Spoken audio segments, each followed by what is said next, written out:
Hi, my name's Benjamin, and I'm a movie addict.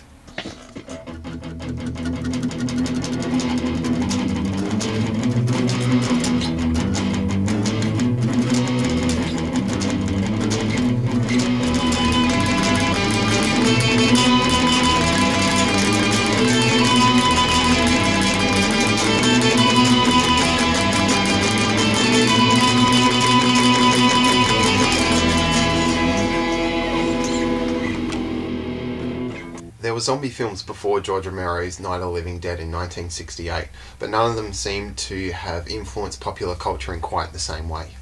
There are still zombie films and comic books coming out that are clearly inspired by the work of George Romero. 10 years after his first film, Night of the Living Dead, George Romero wrote and directed the sequel, Dawn of the Dead. Night of the Living Dead introduced us to the idea of zombies and a zombie outbreak, and Dawn of the Dead deals with that outbreak on a larger scale. The film starts with really tight, close-up sort of shots, and then the kind of slowly pans out and we see a hectic television studio with a great cameo by George Romero.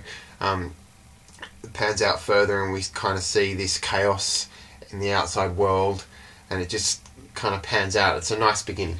Every dead body that is not exterminated becomes one of them.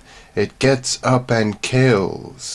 We get to see how the government and armed forces are dealing with the zombie outbreak, and we get to see some of the savage-like, animalistic nature of humanity even before they turn into zombies. Shit, man, this is better than I got. I think Romero really sets up the zombie world pretty well. Like, he shows us a few key scenes and key ideas that kind of give us an idea of what the overall world is like at the time without it being this huge epic thing. Shoot it, man! Shoot it in the head! The makeup on the zombies is really amazing. They actually look dead, you know. It's really kind of blue, greyish skin, you know. The way they move, they look dead, you know. They're not running around really fast and all this garbage. They actually look like, you know, dead, walking around corpses. Romero also puts in these weird little things too that kind of add to the creepy tone of the film. Like there's an amputee priest who has been praying over these, you know, lost souls. The deaths are extremely gory, which is a lot of fun. One of my favourites is when the helicopter blade cuts the top of a zombie's head off, and we get to see zombie children, which is a little bit disturbing. But eventually the film kind of goes away from the larger scale thing, and once we're introduced to all our main characters, we see them set up shop in a shopping mall, and this is where the main plot of the film takes place. This was an important place in their lives.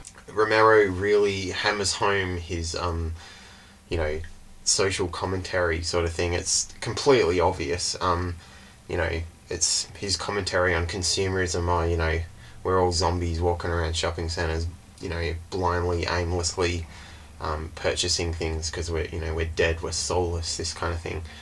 He constantly intercuts zombies walking around shopping centres with mannequins, and even later on in the film, we see, you know, our heroes kind of trying to live a normal life within this shopping centre, and, you know, they grab things from the supermarket and, you know, dress themselves up and this kind of thing, and they look like mannequins. You know, there's even one scene where they're kind of, you know, sitting in bed together and they look like store window mannequins.